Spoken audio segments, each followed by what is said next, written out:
Magandang hapon, Mary Marjorie Ronco. Okay, hello. Ito ngayon pag-usapan natin. Sa ngayon po, ang pag-usapan natin ay paano na lang kung walang Senado? Anong mangyayari sa Pilipinas kung walang Senado? Yan ang pinakamaganda kong tanong ngayon. Kaya dahil po, ano ba talaga ang papel ng senador? Mga Senado, ang buong Senado na binubuo ng 24 na senador. Kung tatawagin nila ang Senado po ay konsensya ng bansa. Bakit konsensya? Bakit hindi konsensya ba ang ang mga congressmen, ang kongreso? Sasagutin ng aking apo yan. Ng Toto Kausing Tirador. O, yan, nakinig niya. Ay, halika. Tubig siya ito. So, importante po ang papel ng Senado na nagpapangsyon sa ating bansa. Kagaya sa Amerika.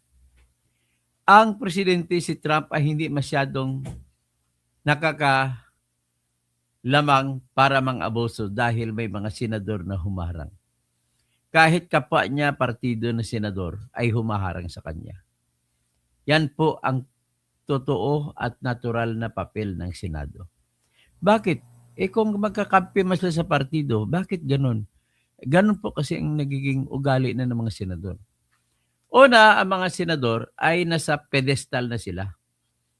Sila ay nakatayo sa tuntungan na isang utot na lang ay magiging presidente. So, ibig sabihin, dahil sa ganun siya, ni isa ayaw magpalamang sa isa. So, para hindi mo kumalamangan, kung ikaw presidente ngayon, huwag ka mag-abuso dyan kasi kami nakakasunod dyan. Yan po ang papel ng mga senador. So because of that, nagiging natural deterrent siya. Kung bakit tawag dyan sa computer, firewall.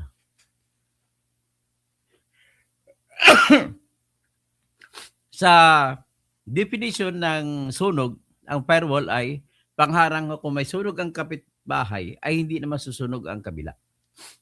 Ganon din ang papel sa computer. May firewall para kung may mga virus, hindi natatawid sa kabila.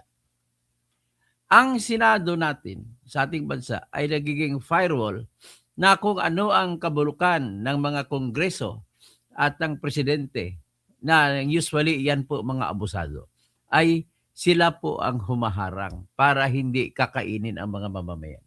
Ganun po. So bago natin pag-usapan yan ay siyempre bibigyan ko kayo ng hint.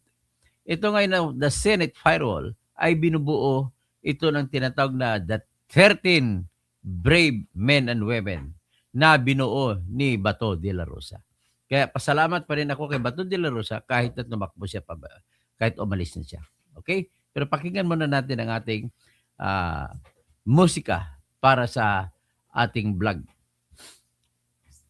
Yeah, sige, openly naman ako na sumusuporta kay Sara. Ito po para kay Sara Duterte. Na kahit na in-impeach siya, okay lang yan. Sara, Sara, wala nang iba. Sara, Sara lang pag-asa. Sara, Sara, siya lang makapakulong.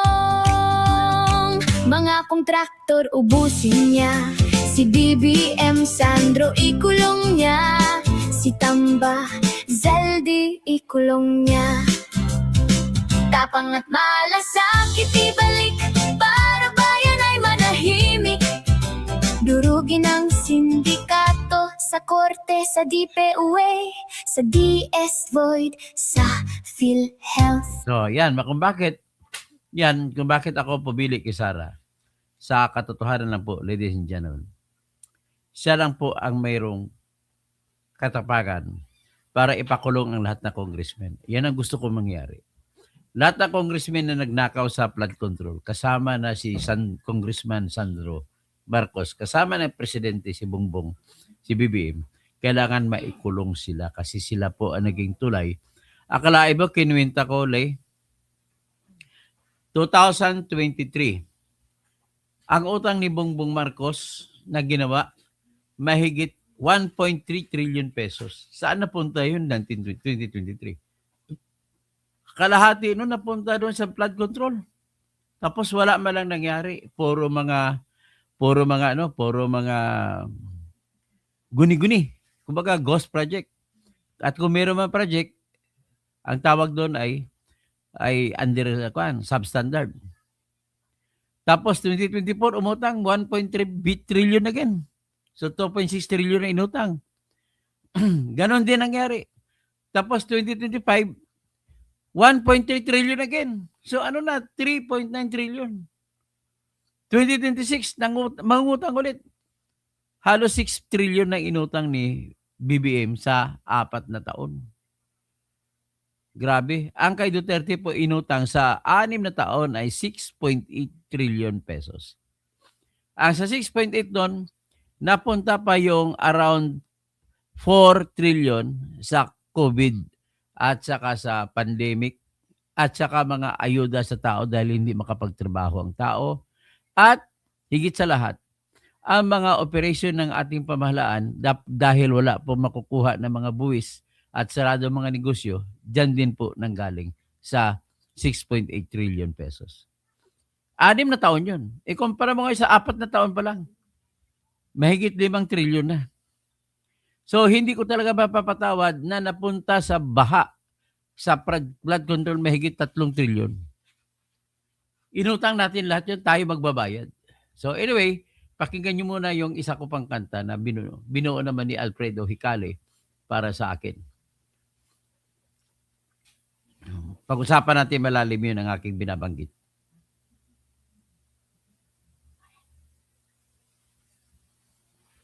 O ito. Ipikasin pa. Yan.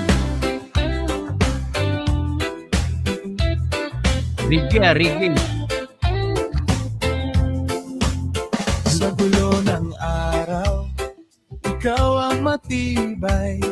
Tahimik lang pero laging may saysay. Hindi ka nagyayabang pero alam ng lahat. Kapag ikaw ang nariyan, ligtas ang lakad. Sa bawat usapan may bigat ang dala. Sa bawat pasya mo may tapang at tawa. Kaya kapag napapagod, ikaw ang takbuhan. Kahit maikli ang biro, may laman ang dahilan. Toto Tirador. Taong masaligan. Toto Tirador. May prinsipyo ka pa. Ikaw ang idol ko. Sa katotohanan. Box Adam, Jomar. Toto Tirador. Hindi ka nagbabago. Toto Tirador. Toto Tirador. Kung may mali sa mundo, hindi ka umiwas. Diretso kang magsalita, pero hindi masakit. May dignidad sa tingin, may linis sa kilos mo. Kaya sa gitna ng ingay, ikaw ang totoo. Sa bawat pagkakataon, alam ko ang sagot. Dahil ang Yan ang kayang alisin si General pangalan mo ay may Aplaska. kasamang loob. Kung may sasandalan ako, ikaw ang pipiliin. Dahil sa mga salita mo, may gawa't paninindigan. Toto Tirador, taong masaligan. Toto Tirador, may prinsipyo ka pa. Ikaw ang idol ko. Sa katotohanan, Toto Tirador. Hindi ka nagbabago. Toto Tirador. Tot Tirador.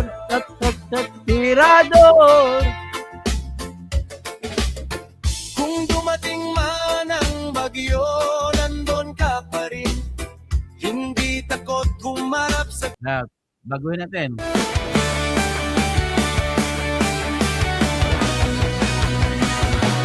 Pilipinas, kilala ang tindi.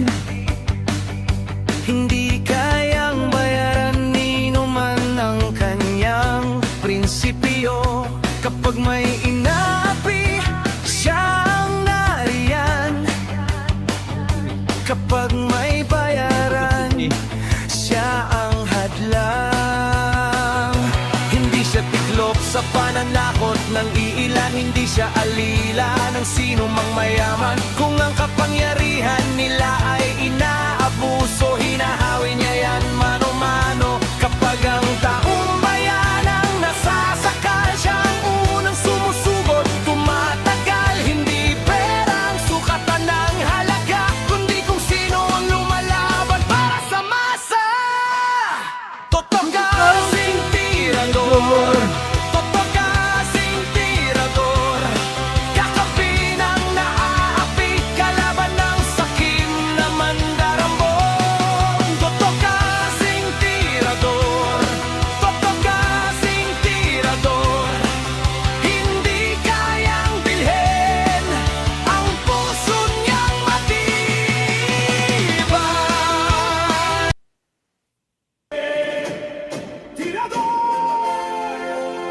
Kaibigan ng lahat, tagapagtanggol ng mga naaapi. Kakampi Naalala ko si Michael ng Jackson eh. Yung kanta niya, mamamayan, nagmamarcha siya. laban sa mga tiwaling tao sa lipunan. Totoo tirador, walang sinisino, mabuting kaibigan, mahirap na kaaway. Walang takot, isigaw ang katotohanan. Buhay niya ay tataya para sa inang bayan. Totoo kausing, totoo kausing. Okay. So, balik naman. Tama na. Okay, tama na. Magkakawa na tayo. Ang ganito, unang-una, welcome po lahat dito kahit DDH. Pero ang mga welcome na DDH dito, yung kaya na lang niyo pakinggan, yung mga banat ko sa mga kalaban ni Duterte. Lalo na siyempre, this is now a DDS house. Okay? Nagwa-warning na ako sa inyo. Pero wala pong problema, pwede kayong bumanat sa akin. Wala pong problema yan. Kahit tawagin nyo pa kung kalbo o bobo, whatever, you can call me in any name you want. Ganun po tayo luwag. So anyway, ang ating lang pong topic, which is very important to me, is I just want you to know na ang mga ugong-ugong at mga kwento ay parang nagiging totoo na. Lalo na't galing ito sa mga pinagpipitagang mga tao patungkol sa mga balita. Si Lito Banayo nagsasabi na may plano ang BBM admin na magpapahaba ng kanilang termino sa Pilipinas. Ito ay gagawin nila, Lay, na mag-extend ng 3 taon si Bongbong Marcos. Para sa 2031, meron na silang kandidato. Patakbuhin na nila ngayon si Sandro Bakla. Charis. Charing. So ngayon, ang 3 taon na yan, para pumayag, the only way na mangyari po yan ay kailangan papayag ang Senado. Ang Kongreso na mababang kapulungan ay kayang-kaya nila kasi majority sila dyan. Makukuha mo naman yan sa bumuto labang kay Sara, 257. So, 200 lang kailangan nila, kayang-kaya na. What is 2/3 of 318? Yan ang kailangan nila. Yung 2/3 po ng 318 ay, ang 2/3 is 200. Ang 2/3 naman ng 18 ay 6 times 2, 12. So, 212 ang kailangan nila na boto. So, with 255 o 215, kaya na nila baliktarin ang mundo ng Pilipinas. Kasi, anong gagawin nila? Ang parak po pala nila ay pag-ipunin ang lahat ng senadorli at saka congressmen sa isang kapulungan at magtatanong ngayon, payag ba kayo na buuin natin ang tinatawag na pamunuan na Constituent Assembly na ang pakay ay babaguhin ang ating saligang batas? Yun na ang tanong. So, ang boto lamang niyan ay 2/3. Ngayon, hindi klaro ang nakalagay sa ating saligang batas o Constitution? Voting separately ba o voting jointly? So kung magboto sabay-sabay ang mga congressman at senador, tandaan ninyo 318 ang congressman. 24 lang senador, edi kakainin sila. So kung 212 ang two-thirds kung mga congressmen lang, at kunin mo rin ang two-thirds na 16 ng mga senado, so 16 plus 12, that is 30. So 230 votes lang ang kailangan nila.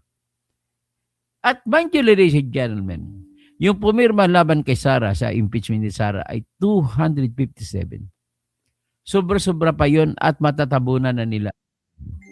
At oras mangyari na makukuha po nila ang two-thirds sa joint assembly, constituent assembly, ay gagawa na sila ngayon ng mga panukala na sasabihin nila, mula ngayon, ang senador ng Pilipinas ay magiging 54. Bali, 3 kada rehiyon. Kung may 18 rehiyon, multiply mo sa 3, that is 54 senators. At gagawin naman, ang lahat ng congressmen, mula ngayon, ganun pa rin ang dami nila. Pero, kailangan mo na itaas mo na ng plus 3 years ang kanilang term na walang eleksyon. Ganun din gaya ng mga senado. Ganun ang gagawin nila. Pero, kailangan ng presidente ay tatakbo din ng 3 taon na walang eleksyon. So, tatatlo plus 3 years si Bongbong Marcos. Hinahamol na yan, parang edad ni Sandro Marcos ay aabot ng 40. Kasi 40 ang minimum na edad para ikaw ay pwedeng maging presidente. Kita mo, taktika nila. So, kaya dahil po hindi klaro, malabo po sa ating konstitusyon ang sinasabi kung papaano magboboto na jointly ba o separately. So kahit jointly, kung mag-joint, kung sama-sama magboboto senador tsaka congressman, kakainin ba? O pabotohin mo na yung senador, 2/3 mula sa Senado at 2/3 mula sa Kongreso. Pero kukunin nila yung papabor sa kanila, which is 2/3 ng lahat. So kung 2/3 ng lahat, 2/3 ng congressman ay, that is 212 kanina, kinikwenta ko na.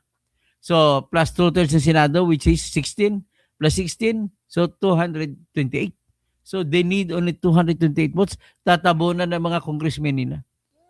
At ang magyari, mapapasa na ngayon ang mga panukala para sa pagbabago ng konstitusyon. At magkaroon ng plebisito. Isa-sangguni sa mga tao, magkaroon ng botohan. Pahig ba kayo na baguhin ang konstitusyon? Ganun po mangyari. At dahil hawak nilang kumilik, i-electronic counting nila, panalo na naman ang yes. Pag manalo ng yes, automatic 3 years ang additional years sa pagiging presidente ni Bangag. 3 years ang pagiging senador. Pero maghalal lang kagad para papasok ngayon ang bagong mga senador na tigtatatlo sa bawat district, bawat rehiyon. Akala mo, tingnan mo ha, ang laki na ng gastos natin sa 24 senators lang. Magkano ang gastos yan? Hindi bababa sa 1 billion kada senators. So kada taon gagastos sa kada senador ay 24 billion. Eh kung may 54 na, 54 billion a year. Wala namang ginagawa, kundi magano lang, kaway-kaway pag may time. Eh, di ba mga senador natin ganun papugi, mga magaganda, mga pugi. So mga congressmen naman, abala naman sa pagnanakaw.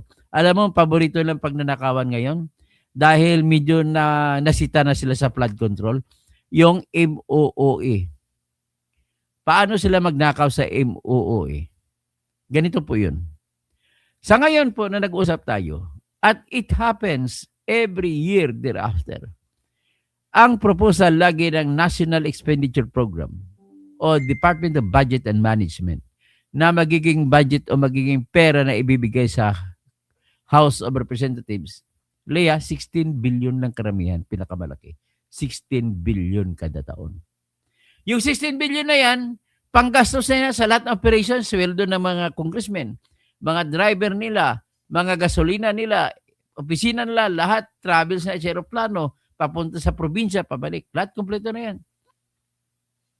Anong ginagawa nila? Every year thereafter, sa panahon, lalo na sa panahon ni Romualdez, nagiging plus 10, minimum of 10 billion. Minsan nga, plus 16 billion yung 2024, 2025. Ngayon, 2026 ay plus 10 lang. Ang 17, ginawag 27 billion. At bakit papataasan nila? Dito na pala pumapasok ang MOOE. Ngayon, kung ikumpara mo sa panahon ni Digong, si Pulong Duterte noon ang Committee on Accounts. Ang dagdag niya lang pinaka-maximum 6 billion. Yan pinakamalaking dagdag niya. Pero malimit sa ibang taon, mga 1 billion. Isa wala pang 1 billion. Pero sa panahon ni Romualdez, hanggang ngayon tumawid sa panahon ni Budget D, ay umaabot hindi bababa sa 10 billion ang dinadagdag na budget sa House of Representatives. Para saan yan? Ganito po ang diskarte nila. Ang priority na budget po nila, ilalagay po nila sa tinatawag na MOOE na budget. Ano yung MOOE? Maintenance, Operating, and Other Expenditures. Ano ibig sabihin pag maintenance? Pambayad sa mga tao nila, pambayad sa mga opisina nila, pag upapas na opisina sa probinsya, may mga lahat ng klaseng gastusin nandyan. Yung maintenance. Tapos, other operating expenses, ano pa yon? May mga kung ano paggagastusan, lahat, ang dami. Pagkatapos, may mga opisina, maintenance and repairs, lahat, may gasolina, lahat, dyan na rin kinakarga. Kung may ubos ng transportation allowance sila, dyan na rin kinakarga. Pero ang pinakamatindi dito, Lay, di ba dapat pagkatapos ng taon, magbibigay ka sa kuwa. O, asan ang mga resibo? Di ba tatanong ko ba? Asan mga resibo? Congressman Toto Tirador, ang napunta po sa iyo ay kalahating billion. Asan mga resibo mo? Sir, sabi po sa batas namin ay certification lang, pwede na. Ha? Ayun ang nangyayari sa ngayon. Mula noong 2010, nung ginawa ni Lacson ang Senate Resolution number 10, ay hindi na nagbibigay ng resibo ang senador at saka congressman. Ng mga resibo, hindi sila nagbibigay resibo kung paano nila ginasta ang MOOE. Ang nakakarindi pa dito, lahat ng mga opisina sa ating bayan, Bureau of Treasury, pati sa mayor, pati sa congressman, pati sa mga gobernador, sa lahat ng level opisina, sinunod na nila ang style, certification na lang MOOE. Yan na ngayon po ang paborito nilang budget. Dati bago mabisto yung MOOE, flood control. Nakabisto ng flood control, MOOE na naman. So ngayon, kung 500 million ang budget sa isang congressman, si-certify niya lang. Hindi na siya magbibigay ng resibo kung paano yung ginasto. Yan po. Sabi sabihin, ibubulsa mo lang yun. So ngayon, para kumita pa ng malaki, anong ginagawa ng style? Mayroong style sila. Di ba sa kada opisina nila, mayroon pa silang budget. Oy, repair ito ng electrical installation sa buong opisina. Magkano kailangan? Sabi ng electrical engineer, sir, ano lang po, sir? Ay, ano lang po, 1 million lang po. Tapos ito. Babudget na ng 10 million. 10 million. Ano pa iba? Sir, yung plumbing namin, yung tubig, wala na po rito. So, magkano budget? Sabi sa mga civil engineers, sir, 1 million lang po, pwede na to. Gawin ng 10 million din. So, 10 plus 10, 20 million na. Ano pang ibang mga pagkakasiraan? Ay, mga sir, mga ano natin, mga refrigerator natin, sira sa opisina, mga latlat. O magkano? May plus 1,000% lahat ng budget. In other words, halimbawa, naggawa na ngayon ang aircon. Ginastusan ng malaking aircon, dami. Ginastusan ng 10 million ang budget. Pero ang ginastusan, wala pa 1 million. Dahil natapos na sa 1 million lang, anong mangyari? Yang sobra, magiging savings. Nakita nyo ba kung ano meron sa savings? Pag nadeklara na savings, papasok kayo ng Speaker of the House. Oy, Congressman Tirador. Oy. Congressman Tirador, anong problema mo? Sabi ko kay speaker, napagawa ko na po yung electrical ko, 10 million yung budget niya sa ating GAA, sa ating General Appropriations Act, pero 1 million na nagastos ko. May savings tayo na 9 million. O ano pa, dito po sa ating mga lahat ng HVAC, ang HVAC ibig sabihin ay mga heater, ventilation, and air conditioning. So, ayan ang tawag ng HVAC. So, ngayon, magkano gastos dyan? Ang nasa budget po natin sa batas, 10 million. Pero nagamit ko lang 1 million. Okay, so ang savings mo, 9 plus 9, 18 million na. Saan pa? Ito pa, dami-dami. Yung repair po ng mga sasakyan ng opisina, ang laki lahat. So, ibig sabihin, ano gagawin nila sa savings? Kasi may kapangyarihan sa ilalim ng Constitution ang Speaker of the House. Na kung may savings, may sobra, pwede nang ilipat sa ibang mga pagkagastusan. At do you know now kung saan nila ilalagay? Pandagdag, idagdag na sa MOOE. Pag nailipat na sa MOOE savings, hindi na kailangan na resibo. Bulsa na naman. So, ganun po ang papel ng MOOE. Kahit sa Senado meron yan. Kahit sa lang ng opisina meron yan. So, ngayon, ano ngayon ang pinaghugutan nila ng pera? Kasi marami pong bumoto ng impeachment laban kay Sara. Kasi si Sara lang po isa sa pwede humarang ng mga plano nila. Ang pinagkukunan nila ng pondo na ipamimigay sa lahat ng bumoto, 5 million outright sa MOOE rin. So ngayon, ipabigay itong 5 million. Ilan ang senador, congressman na bumoto? 257. So sa 257, i-multiply natin na medyo malaki. 257 times. Tag 5 billion bawat isa. Equals, nako, 1,285,000,000 ang gastos pinabigay sa mga congressmen para sa kapalit ng boto na i-impeach si Sara Duterte. Yan po. Sa MOE nang galing kasi ngayon, ang budget po ng House ay 18.35 billion. Yung 17 billion dyan, yun lang original na budget, pinatungan. So doon na kukunin ang 1 billion mahigit. Pagtapos sa MOE din ipatong, dadagdagan ng 3 million kada buwan. So, 3 million kada buwan, ang gagawin ng mga congressmen, mag-certify lang sila na nagastos lang sa maayos ang 30 million kada buwan. Kung may 10 buwan sa ngayon taon, natitira. Ilang buwan na naman natira? Ano ngayon? Mayo, Hunyo, Hulyo, Agosto, Setyembre, Oktobre, Nobyembre, Disyembre, 8. So, 8 times 3, 24 million. Certify lang yan na nagastos na sa tama. Yan po ang gagawin. So, ngayon, ang balak nila, bakit nila kinakailangan i-impeach si Sara? Kahit ang mga dahilan, mga ebidensya pinasintan nila ay malabo. Ipaliwanag ko mamaya kung bakit malabo. Ito po ang kailangan nila kasi may balak po sila. Ang balak nila, sabi ko nga kanina, magbubuo sila ng Constituent Assembly at papalitan term extension plus 3 years, plus 3 years, plus 3 years kasama kay Bongbong Marcos. So para matupad, kailangan wala si Sara. Kailangan matanggal si Sara. Yan ang gagawin nila. At ngayon, nangyari po yung plano na yan, alam mo saan? Bago magkudita, bago nakuha nila ni Alan Peter Cayetano ang presidency ng Senate, nag-meeting po sila doon sa Soler Hotel, dyan sa Parañaque, sa Manila Bay, fronting Manila Bay.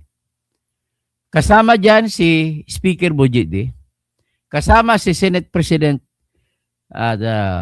Tito Soto, kasama din ang Secretary General ni Tito Soto, kasama rin ang ilang mga congressmen na kanilang inaasahan ng todo na hindi magta-traitor sa kanila.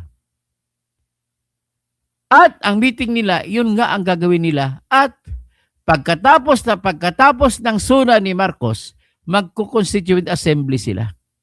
At babaguhin na nila ngayon ang konstitusyon. Yung nagkwento na yan si Lito Banayo, na isang writer, isang expert na PR practitioner, at isang PR consultant at tactician sa mga politics. May nagkwento sa kanya, isa sa mga nandoon sa meeting ay sekreto na tinawag siya at 8 pang ibang tao. Siyam sila ang nakakaalam kung ano ang buong plano. Ang sa siyam na yon, 6 doon yung may connect sa senador natin. So, ibig sabihin, kinwento sa mga senador. At yan ngayon ang naging dahilan kung bakit nagkudita sila at inagaw nila ang Senate presidency kasi binebenta na ni Soto ang Senado. Yan ang dahilan po. Tapos, para makompleto, kulang pa sila ng boto.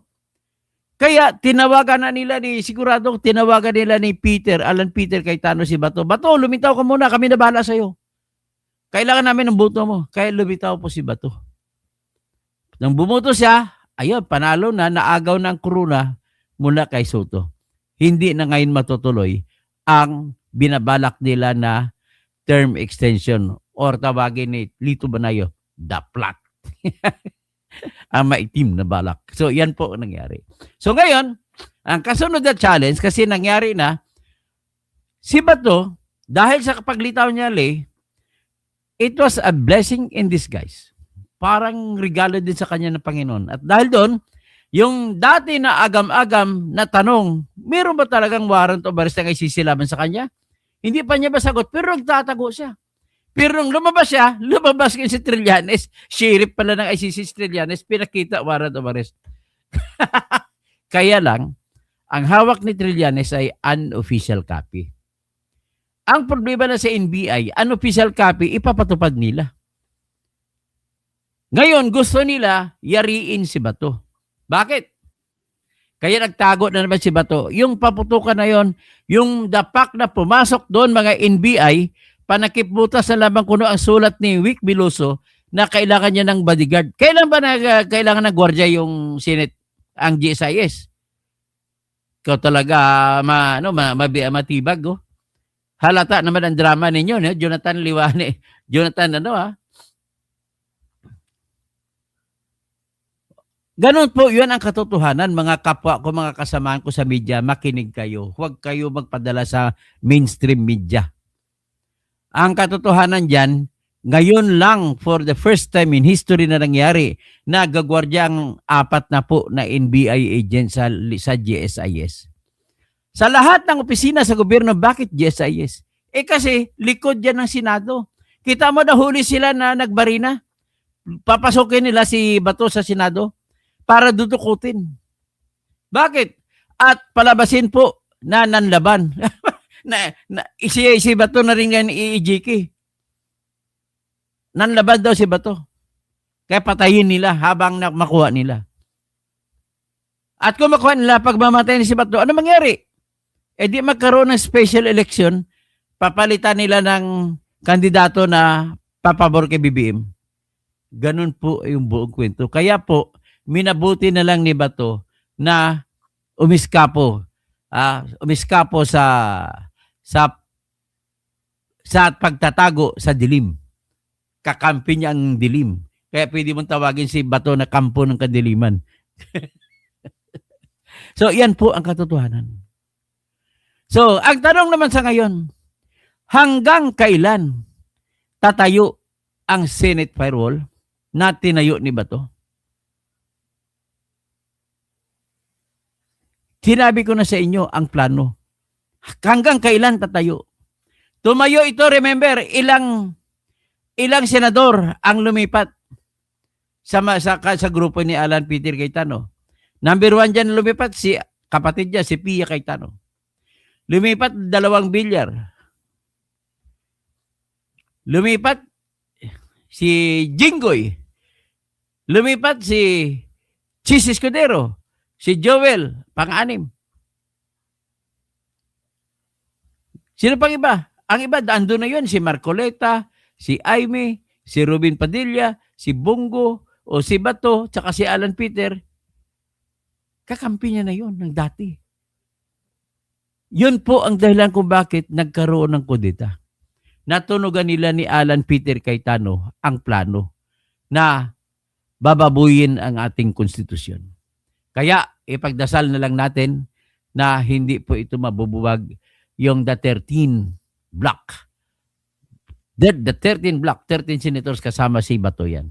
At lilitaw ulit si Bato kung kinakailangan ang boto ng majority. Si Ligarda pa pala. Oo. Salamat. Salamat BCBs. At dinagdag mo si Ligarda. So yan ang pang 13. So si Ligarda naman, madaling na kumbinsi kasi ang anak niya na si Leandro Ligarda Leveste ay inaaway. Tumatayo, ang galing na ngayon, ang laki ng binagbabago ng pag-speech. Magaling na mag-speech ngayon. So, yan po ang ating ngayon, katayuan sa ngayon.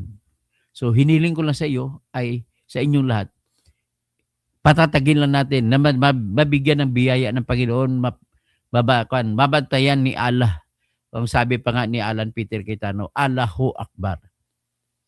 Na mabantayan ni Allah ang 13 senators na manatili na isang firewall laban sa mga plano ng mga karimarim na mga utak nila. At agawin, uulitin ang martial law na ginawa ng tatay ni Bongbong, uulitin na nila ngayon. Yan ang bantayan ninyo po. So, dito, hayaan lang muna natin ang impeachment. Sa sunod natin pag-vlog, mga itutungkol sa impeachment naman ni Sara. Ito lang muna tayo. Hinihingi ko po ng personal sa inyo ang pagdadasal para sa mga 13 senators na ito. Maraming salamat po. Gandang hapon ko. Oh. No? Patugtog muna tayo, ha? Mga magnanakaw sa pondo ng bayan,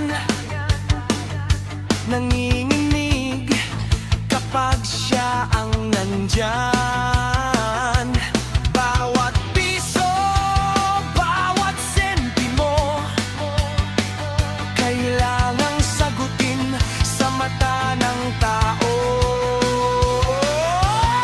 Huwag nang ngiti para sa mandarambong walang pwesto, para sa sumisimsim kapag ang hustisya ang pinag-uusapan. Siya ang bantay sa gitna ng laban.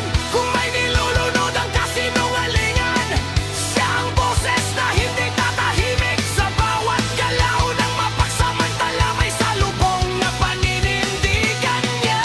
Kasing tirador, kasing tirador, kakampi ng naaapi, kalaban ng sakit na buwaya.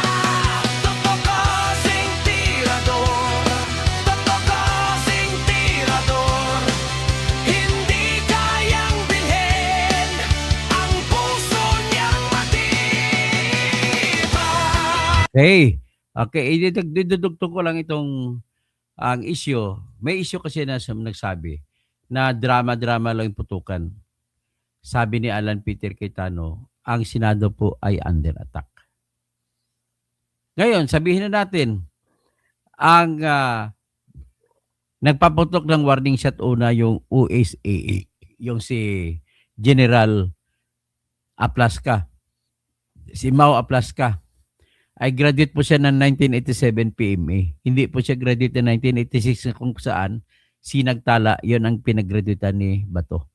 So 1987 po gumraduate si Aplaska. Pero bat sila ni Bato nung pumasok sa PMA 1982. So anyway, nagpaputok si Aplaska ng warning at gumanti mga NBI. Ibig sabihin, bakit gumanti ang NBI? Yan na po yung atake. Kasi kung talagang walang balak to mga NBI, dapat hindi sila gumanti. Una, bakit sila nandoon sa likod? So that now validates the equation that says that Bato is set to be liquidated. Ganun lang po yun. Ngayon, si Bato po hindi natin matatawag na fugitive from justice kasi hanggang ngayon, wala silang pinakita, hindi binigay ni Matibag ang certified copy kung totoo man yun o hindi yung ICC na warrant of arrest. So kung walang warrant of arrest, walang fugitive from justice na matatawag. At hindi mo masasabi na umiskapo si Bato sapagkat wala namang warrant of arrest, hindi naman siya arestado. Pinoprotektahan lang siya ng Senado. Tapos, at napakarami po ang dahilan bakit gumawa ng matinding hakbang itong grupo ni BBM. Ito po yun ang mga grabing pagnanakaw. Pakita ko lang sa inyo. Sandali. Ayan po 241 billion sa GE na insertion. Siningit ng mga pondo. 117 million na kinuha sa Philippine Deposit Insurance Corporation. 89 billion kinuha sa PhilHealth. Binalik daw nila ano pa lang 60 billion pero kinuha sa budget, iba pang budget yan. Tapos kinuha pa ang 62.5 billion na budget ng GSIS, hindi pa naibalik. Tapos 62 billion ang kinuha sa SSS, hindi pa naibalik. Tapos 62 billion din hiwalay na kinuha sa Land Bank. May hiniwalay din kinuha sa Development Bank of the Philippines, 62 billion. May 14.37 billion na kinuha sa Small Town Lottery na prize fund. May kinuha din, nagbenta sila ng 1 tonelada na gold, 129 billion. 250 billion din Maharlika funds na pundo nila ngayon. 500 billion na flood control project kinuha at saka yung unprogrammed appropriations. Napakalaki yan, ladies and gentlemen. Totalin natin. 241 plus 500, that is 741. Plus 250, 1 billion na halos. So may 129 billion, 1 trillion, 1.3 trillion na kasama yung gold reserve. 1.17, 1.4 trillion. Tapos sa 89 billion, 1.5 trillion. Plus 1.6, 1.7 trillion. Tapos plus 6, 1.8 trillion. Hanggang 2 trillion ang lahat. Yan po ang ninakaw sa pamumuno ni Marcos. Hinayaan niya para hindi siya matira ay sinabayan din ang pagnanakaw ng mga kakampi niya mga congressmen. Yan po ang totoong nangyari sa ating bayan. Kaya siguro pakinggan muna natin ito si Alan Peter Cayetano tungkol dun sa putukan.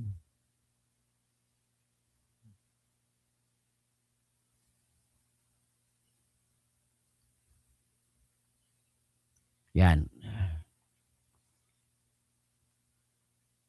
So, we can get to the truth if people tell the truth. Diba? But if the NBI is not going to be, it's not going to treat this thing with candor, meaning just tell us the truth, may problema tayo. But I can tell you, I have faith in the PNP and the DILG. They gave me their word. No? And for some, their word is not important, but I do believe kay General Nartates, Chief PNP, and kay Sec Remulla, nung sinabi nilang lalabas ang totoo dito, I believe in the word that they've given. No? Let me have a drink of water tapos question. Sir, to be sure lang, the 27 came from OSA. Sir, sorry nakita ko po kasi sir, na ang nagpaputok po kahapon, OSA and yung armed na Marines. Kasama na po sa bilang yung 27, yung lahat na nagpaputok coming from the Senate force? I don't want to speculate kasi I just read to you yung sinabi sa akin. But kasi may nakita din ako na report or something sa Facebook. I haven't verified na the Marines were here to support but did not fire. So I'll wait for the report naman ng OSAA after meeting you. Ayoko, kasi OSAA naman is under my jurisdiction. So I'll have them explain what they found so far. So right now, sir, the 27 we can say are from OSAA lang? Yun ang report ni Sec. John Vic. Okay. The 5 came from the Kalaban? Yes. Pataas, sir, or towards OSAA? Yun ang hindi ko masagot. Okay. May Sir. isang bullet daw sa taas. And then the rest? Kasi nga last night nung naghiwalay kami, so far daw isa pa lang, Tapos eto kasi sinabi ko kay Sec Remulla, I'll make sure na yung commitment ko not to influence or walang political angle yung aking explanation ng investigation. But he sent me that text na so far yun yung report niya. So I'll send it na to you. Ano mo na lang. Sir, wala kang sinabi si General Planica kung nasaan yung NBI, kung nasa GSIS side o nandito sa Senate. By the way, ang nakikita na bala sa Because Senador nga Benedict meron tama. ongoing Ibig investigation, sabihin I galing don't sa wanna NBI yun. speak details for details, but I'll just tell you what he told me last night nung kaharap din niya yung police, na nakita nila na nakalagay doon yung letra and everything, and winorningan nila. But, you know, if I tell you more details than that, pati people will already think or speculate. So I'd rather tapusin nila. Ang sabi sa akin ni Sec. John Vic, bina-backtrace nila. They got a lot of IDs. Sa the guy na bumalik, pinabalik daw siya para kunin yung bag. Puno ng maraming IDs sa bag. So they got his fingerprints, bina-backtrace niya. When I left, they were bringing him to Pasay for inquest. So I haven't gotten the report. Unfortunately, pinauwi namin lahat ng lawyers kasi nung sinabing clear na, nakiusap din yung mga police so that their work is easier, paalisin na. But can I just mention this, guys, di ba? Unprecedented nung Monday na meron law enforcers na makikipaghabulan sa isang senador. Unprecedented yan. That never happened in the Philippines. Secondly, taking away coup d'etats, di ba? First time then, in my view, na may ganun armed attack. And hindi sila tumakbo, They were somehow holding their ground. All of you were here, di ba? So there's a speculation na gobyerno yan, there's speculation, may nagsasabi, kami daw ni Bato nagplano, or kanina tinanong nyo, legitimate question yung tanong nyo, diversionary. If it was a diversionary tactic, it was crazy. Why? When you did that, lalong dumami yung tao dito lalong dumami yung police. That's why nga Sec. John Vic wanted to go upstairs to make sure he's okay. But nung kausap ko yung anak, he started, etc. I respected that. Sec. John Vic respected that. But kagabi, bumaba pa si Senator Bato. Sir, Bumaba pa siya para magpakita That was the last time I saw him. Go ahead. Sir, SP doon, sa binasa niyo po, inamin po ng asawa ni Senator Bato na he used that commotion, yung nangyari, para makalabas ng Senate. I will not interpret because sabi niya baka. Because he did not escape during, after. But ang sabi din kasi nung asawa niya, after niya nakita na someone will go so far as lusubing a Senate just to get him, that's why he did it. Kasi kung if I was in his shoes, I will escape when it's least expected. But again, mali yung word na escape because there's no warrant Diba? There's no warrant. So he's free to go. When you for example, pumunta ka sa simbahan at sabihin mo I'm seeking sanctuary. Pag gusto mo nang umalis, pwede ka umalis. It happened kay June Lozada. He slept on my couch on the 5th floor. And then, nung sinabi, doon na lang siya sa mga madre, and then sinabi, doon na lang siya sa Lasal Green Hills, lumipat siya doon. SP, kung walang warrant, bakit siya nagtago dito sa Senate? Bakit just... Because hinabol siya ng mga NBI na walang warrant. So, I'm not saying as a fact walang warrant. Excuse me. I'm saying they did not present the warrant to us.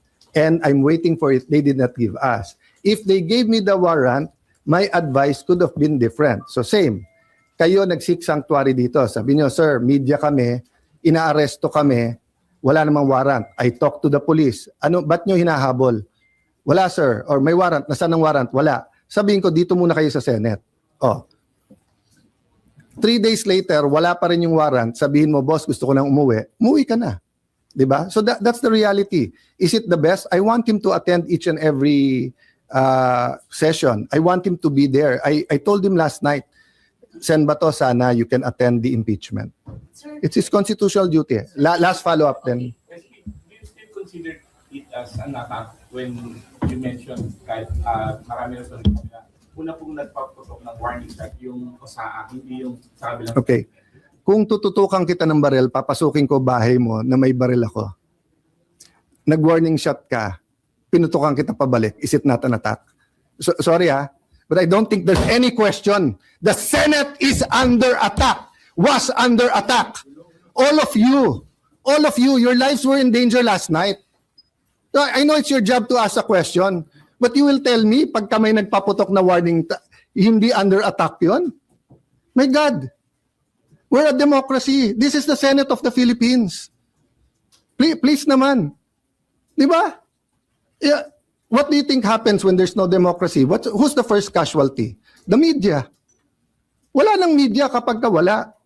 Di ba? Pag sinabing kami muna nagpaputok, umatras sila, or security guard ng GSIS yun, di sabihin nyo, baka ito ay gawa-gawa lang, baka ito ay drama.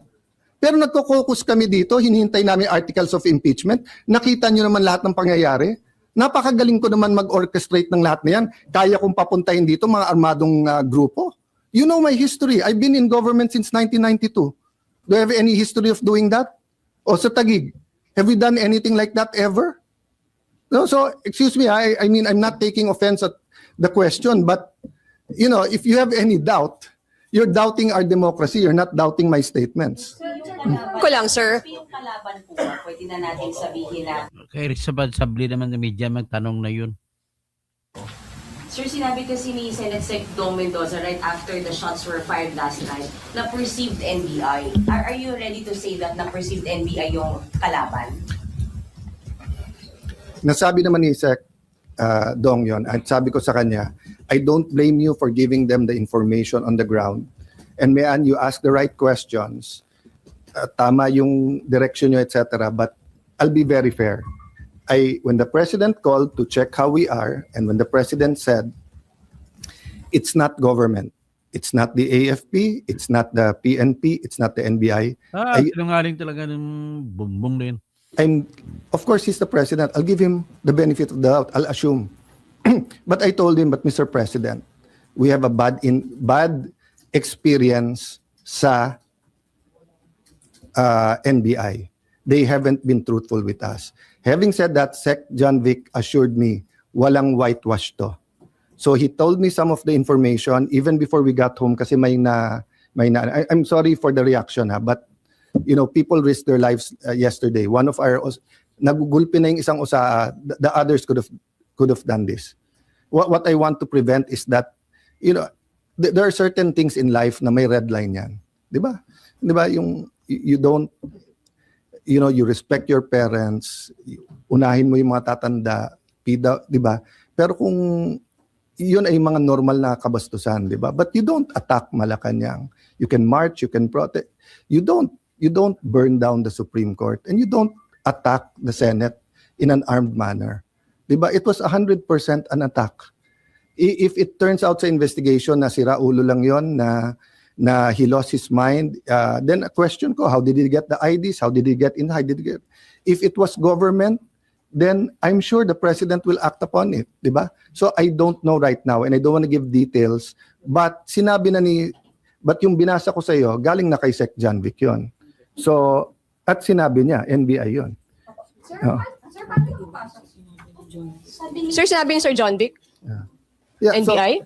So, my staff was just pointing out that there's still difference between yung sinasabi ng PNP or ni Sec John Vic at yung sinasabi ng USAA.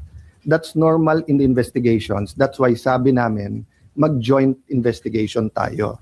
So far, I do not have a reason to not believe Sec John Vic. Why? First, nung nakita yung bag at sinabing pag nabalikan yan, mahuhuli natin or paamoy natin sa aso kung may barel, he didn't have to tell me that. But he did at may nahuli. Okay. Secondly, lahat ng request niya, pinagbigyan ko. Umikot yung mga police, disarm yung iba natin tao dito. Yung hiningi niya na isweep yung floor by floor. Yung hiningi niya na isecure yung CCTV. Lahat ng mga hiningi ko sa kanya pabalik. CCTV nung kabila, nung GSIS, ibigay sa atin. Yung before he left, sabi ko, sir, step by step, keep us informed. So, but that's the problem nga, di ba? So, I'm hoping magkatugma lahat. So, sa report natin, ano yung...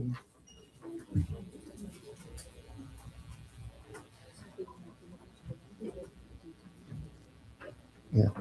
So, sa report kay Sec John Vic, nakababa yung barel. Sa report sa atin, the Sergeant of Arms asked the individuals to identify themselves. Sino yan? A loud male voice from outside answered NBI. At that moment, one of the armed individuals was seen immediately raising and aiming a long firearm toward the direction of the QRT, PNP, and OSA personnel. The sergeant at arms ordered the individual to lower his firearms on the ground. The individual failed to comply, instead assumed a tactical position, prompting the sergeant at arms to fire warning shots, after which the exchange of gunfire followed. The exchange lasted approximately 3 minutes. So siguro you could see why I was upset. Because yung sergeant of arms, hindi ako naglagay niyan, ha? I wasn't Senate President before this.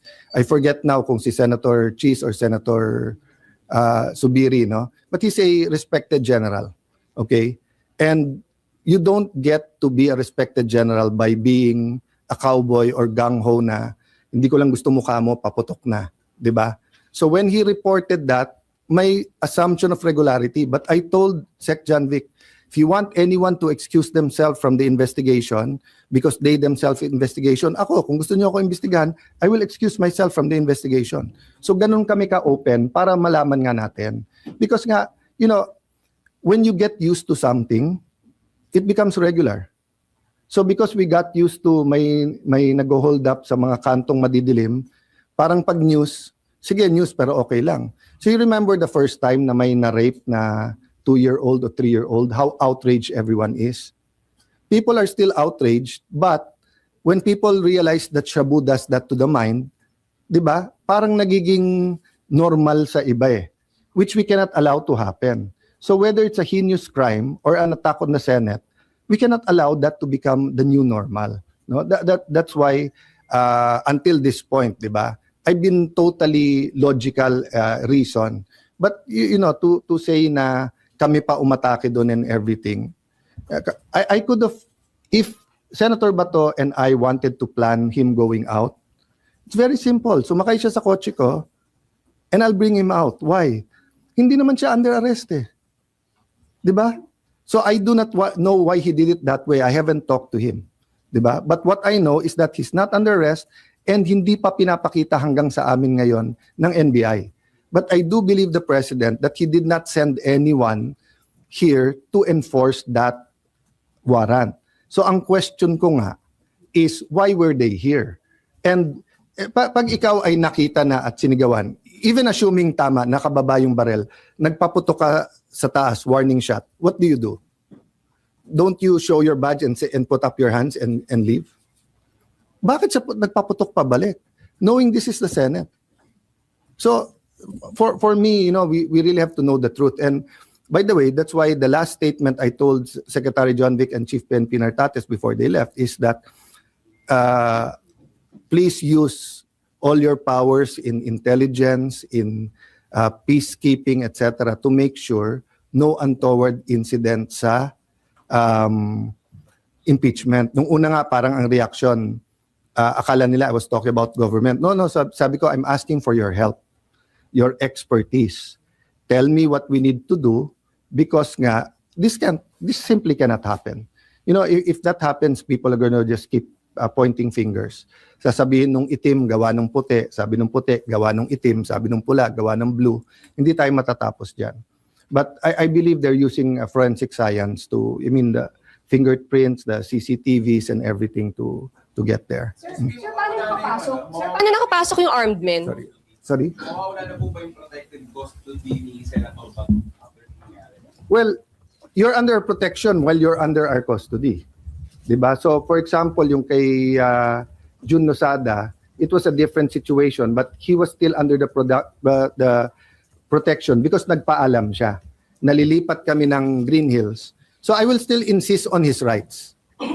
Diba? So, meaning if he'll be arrested now, I'll go to him and I'll just ask sino nag-aaresto, do you have a warrant? And if they say it's a foreign warrant, I will ask them, pwede bang sa korte natin dalhin to, hindi sa Hague? Pwede ba siyang, di ba? So do that. But pag nandito sa building, syempre, I have to look muna ano yung warrant at alam nyo na yung stand ko. So in that sense, parang siya nag-voluntary umalis sa protective custody ng same example ko sa inyo kanina, di ba? If the media comes, may naghahabol sa inyo, hindi nyo sure kung police, hindi, wala namang warrant, pero yung tingin nyo wala na yung threat, gusto nyo na umuwi, pwede naman. Sir, paano nakapasok yung armed men? I don't, as of this time, I don't know. Yeah, as of this time. Sir, also, on Bato, Well, kasi yung, sorry, Kasi yung nahuli, inutusan daw siya to retrieve the tactical bag. So that means the tactical bag. So that means they were already inside. Oh, kasi medyo nagpipilit akong lumabas sa office nung nangyari. Pero ayaw ng mga security. And they said hindi talaga secured dito. And Secretary John Vic told you NBI. Yun ang request niya, Secretary John. Yung sinabi niya kagabi, ayokong kasi usapan namin hindi mo na babanggitin, but yung binasa ko sa inyo ngayon galing kay Sec. John Vic. John Vic Oo. na May konti lang difference kasi sa by the way, hindi ibig sabihin galing kay Sec. John Vic, sinabi niya. Ibig sabihin yung investigation nila nakababa yung barrel as of yung atin nag-tactical position sila. yung kalaban. Yung kalaban. Sa Oo. nagpakilala ng NBI. Yes. Give that part then and yung part na sinabi ko. Sir, pero ngayon po, nasaan po si Senator Bato? I don't know. Pero SP, dahil umalis siya dito, wala na siya sa protective custody. Yes. Yes. Voluntary siyang umalis. What we're protecting actually is the sanctity of the Senate, hindi siya. Like any other citizen, he has his rights. As a person, as Alan Cayetano, as a lawyer, I'll protect his right kahit saan siya. As Senate President, I'm protecting the integrity ng Senate. Na kung mag-aaresto ka dito, dapat legitimate, dapat coordinated, at kung wala ng legal remedy, we'll allow you, but better, we'll convince him to surrender. So now he's on his own. Our prayers are with him. Anong details sa SP how he was able to get Hindi ko pa nakita. there were reports that Senator Robin It's just like using PS car. It's not illegal. There's no warrant of arrest. Walang obstruction of justice because you know to obstruct justice you have to know. So kung hinahabol ka nila, walang mapakitang warrant sa akin, tinago kita. Walang obstruction of justice 'yon. Pinakita nila sa akin yung warrant, 'di ba? Tapos nag-plot tayo na itago kita. Para sa as a lawyer, sir, is Senator Bato affiliated? Not yet. There's no warrant eh. Sir, when the warrant by the ICC was made public on Monday, so how did the Senate treat it? Because as far as you're concerned, you're saying that there's no warrant. But the ICC made public the warrant against Senator. Who will we believe? ICC mismo nagsabi nung Sunday, wala. No, Monday, sir. Kaya nga, tapos, so Monday lang nila lumbas. Sabi ni Trillanes, 6 months na daw yun eh. Sir, yung warrant.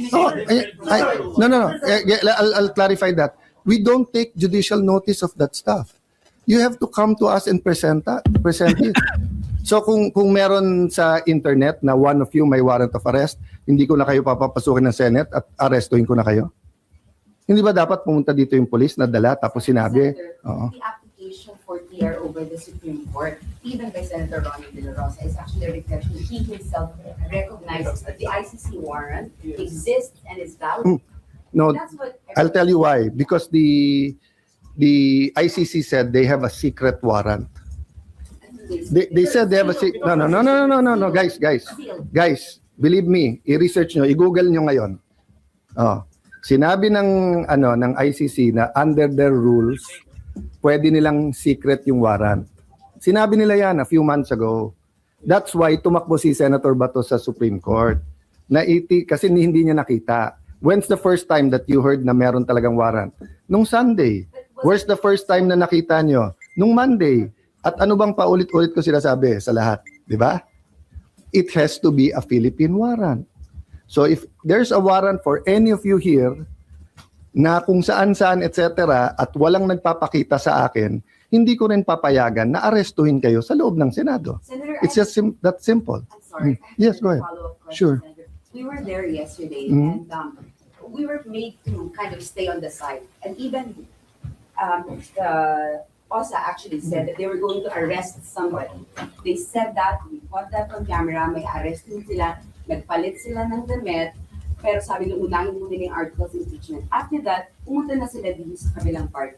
And then sumunod kami sa likod. So nagkaroon ng putukan. So I just wanted to ask, did he ever tell you who he was planning to arrest? Because they had a purpose No. when they went there. No, when so- you say he was attacked, he So was attacked. I'll tell you It wasn't 100%. inconsistent with what, I'm sorry, Senator. Sige, Yes. tama na natin to. It's not inconsistent because you arrest someone who's trying to enter the Senate.